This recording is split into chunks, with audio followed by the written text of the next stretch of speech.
Welcome back to the channel. This is Mario Game DK. Today we're taking a look at a new build, a lightning build with some summoners, with some CC, with some good stuff going on, with some live leech and stuff like that. And we're doing a 145 level here with all modifiers on, so you can see the damage that it can do right now. And this is with pretty low gear, to be honest. So there's a good chance that you could be doing better than me, to be honest. But the way I put this build together, I think it's working pretty good. So let's just dive in here in a moment, and then I'll explain to you a little bit about the rotation, about skills. So you have the turret.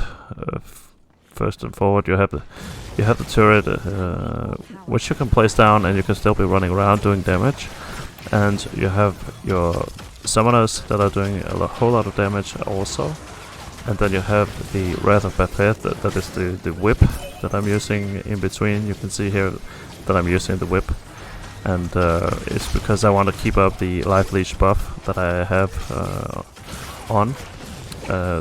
It's keeping me alive when the turret and the summoners are doing damage. And you have the consuming embers, which is the lightning bolts that I'm firing. It is the fireballs with the lightning modifier on, and basically I use it to dump the willpower if I need rage, and then I can use the whip if I need willpower. So it kind of works in synergy like that. So the damage output, the most damage output that you get is from the summoners, and is buffed up with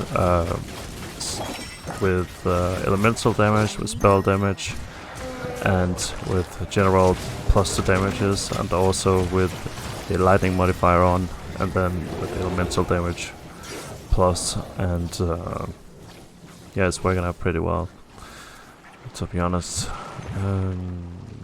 In the next part here in the video, I will show you everything about the skills that you need to know. I will show you everything with the gear that I'm using, and the skill tree, of course. So I think it's a pretty fun build, to be honest, and it could go pretty far in the game. So I'm eager to see how far I can push this build. So we'll be working a little bit more on this moving forward here with Wolcen, but I'm really happy about Wolcen and the new patch and everything that's been going on now with Wolcen. It's pretty exciting, and I can't wait to get to chapter 4 as well when it comes out. So that'll be fun. But let's move on to the next part of the video. So let's start by taking a look at the skills right here. As you can see, I'm running with Consuming Embers. I'm running with Avenger Auto Turret, Liver Mortis, and another Liver Mortis, and Anomaly, and Wrath of Baphomet. So if we go into the new tree here, you can see right now that I'm running with on the Consuming Embers, I'm running with Catching Spark, Immolator, Heart Piercer, Object of Desire, and Crispy Bodies. So let's just carry on to the Avenger Auto Turret. You can see I'm running with Sleep Risk Senti, Autonomous Sensors, Wild Splinters, Cranial Focus Fire, Unstable Engine of Destruction. Long title there, but pretty cool. Improved Rounds. And with the Liver Mortis, I'm running with 2 identical because they are giving the most damage output. Glutton Undying, Greed Unleashed, Rust for the Feast, Hunger Pangs, Token of Shame, Flesh in all configurations, Mortal Titan, and Agilis Mortis in both of these. Okay, and Anomaly is our CC and also a damage dealer spell that keeps pulling in the enemies and putting some lightning damage onto them.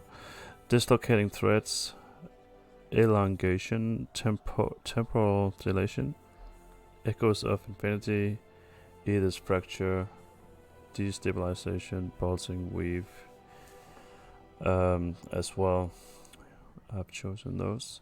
And also Wrath of Baphomet is our healing ability. Actually, once you use the spell, you get a buff onto you that will give you health back when doing damage.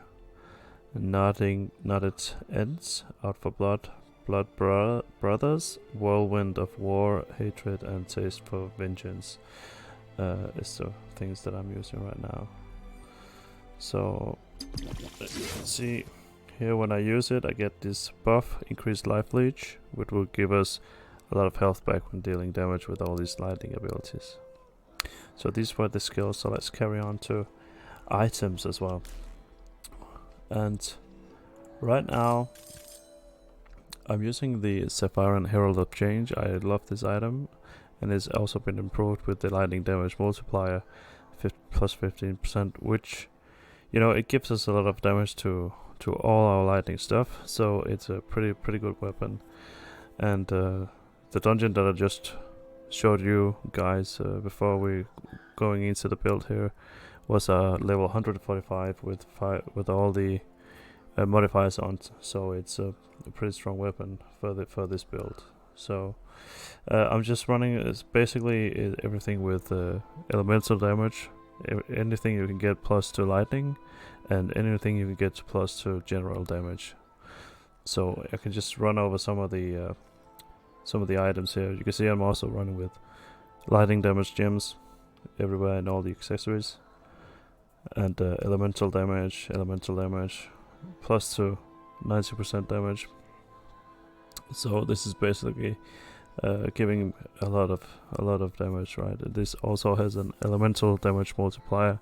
This chest is also a great plus to this build, but you can easily start off with something, you know, something else, and just work it up slowly. I still need to improve a lot here, and actually I just got this necklace recently. It's also giving me a plus to projectile pierce strength, which is pretty cool, along with 20% elemental damage, so it's pretty strong. But yeah, it's fun. I've been working this up for a while now, so maybe we should just carry on straight into the Gate of Fate as well here. So this is basically it. You need to turn some of these wheels, so you could be able to grab some of the nodes that I've chosen here. But let's just go through them. Projectiles damage, attack damage, projectile. I'm building up projectile damage here, spell damage also, and this is because you know, the a lot of the everything I use in this build is projectiles, so it will give extra damage, all of these points. So as you can see, this is the ranger part that's up here. So I think this is actually the two inner circles are actually pretty much standard, and then the outer rim, the outer ring here is actually turned a little bit up to the left. So up here you got the Oracle of Trinity plus to that, which give elemental damage and some effects that are pretty cool to this build. I just wanted to pick up all the elemental damage that I could, to be honest, and also we got some projectile damage over here. Getting the blessed silver is pretty good. So if you can avoid getting hit, you will get extra damage basically. So also down here we get a lot of extra damage on the projectiles. Here at the wide arrow area, yeah. So that's why I also chose that. But you know, back from the old days, there was not so many nodes here.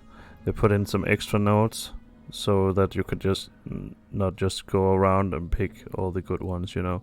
So it kind of you need to spend a lot more points now to actually go around here. So yeah, so I need to work on some completely new builds. So a lot of my old builds are not working right now, so that sucks a little bit. Let's see, we can talk about the attribute points also. Mainly I spent into ferocity. I got a little bit of agility and wisdom going on, toughness, but yeah, you can see how I've divided into these when looking at the point system here. Also, you could look at the skills like this. You can see the damage output from the skills. So yeah, the ailments as well. So this is basically what I'm running right now, and it's pretty fun. So maybe you guys could try it out also. But yeah, thank you guys for watching, and I hope that you like this build and you will give it a shot if you have the items for it, or you can farm the items and then give it a shot. It's a pretty fun build, and it's a build made for having some fun. It's not like a totally end game kind of build, but let's see how far it can go. I still need to see how far I can go with it. So but anyways, thank you guys for watching. I will just see you guys in the next one. Bye.